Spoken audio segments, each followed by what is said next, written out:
સાધુ બ્રહ્મચારી ભાઈઓ,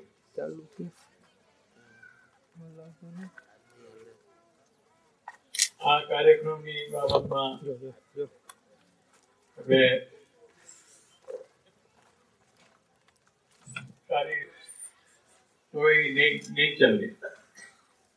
જો એ રામકૃષ્ણ મઠ કે મિશન જે રાહત કામ કરે છે, એ રાહતની શરૂઆત ક્યાંથી? આ વિવેકાનંદે કર્યા નથી. એ તો રામકૃષ્ણ જાતે આ શરૂ કરી ગયા. એક તો યાત્રામાં દેવગઢમાં ઉતર્યા, બદ્રીનાથ ધામમાં, ત્યાં દુષ્કાળ હતો. એ ગરીબ લોકોને ખાવાનું પીવાનું કઈ નહોતું.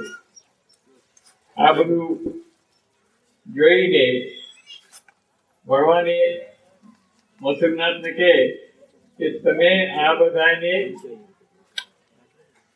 એક તક ઓછામાં ઓછા પેટ ભરીને ખાવાનું પ્રબંધ કરો અને કપડા ને ધાબળાનું પ્રબંધ કરો.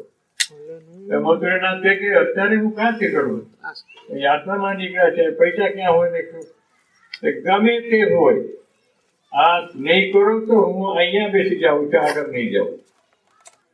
અને બાપુ બેસી ગયા. હવે આગળ નહીં વધુ, પહેલા તમે બોલો કે આ લોકોને આ પ્રબંધ કરી શકો.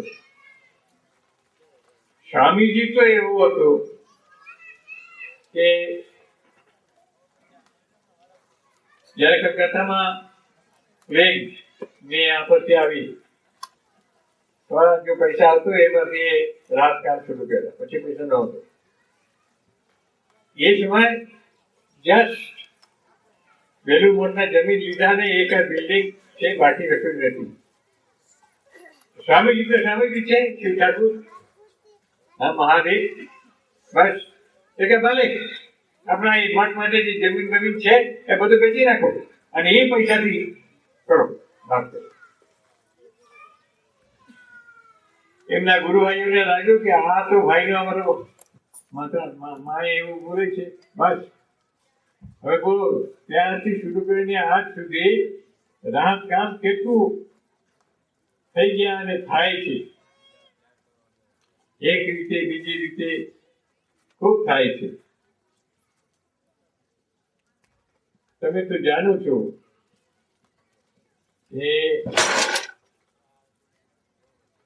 જયારે એ ચૈતન્ય ચરિતામૃત એવું વાંચન ચાલે, પૂર, હા એ તમારા કચ્છમાં, રાજકોટમાં, એ પછી કેટલા એમાં ફસી ગયા અને એકદમ સ્પષ્ટ દેખાય છે કે હા એ ભગવાન સેવા લે છે અને સેવા કરવા માટે એ ભગવાને મદદ આપે છે, બધું પ્રબંધ કરે છે.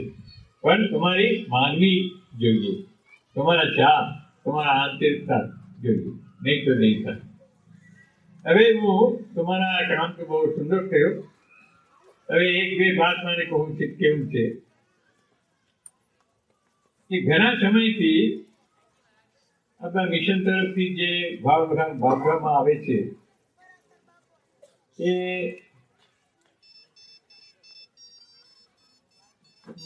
મોટે ભાગે આટલું જ જગા મળે છે.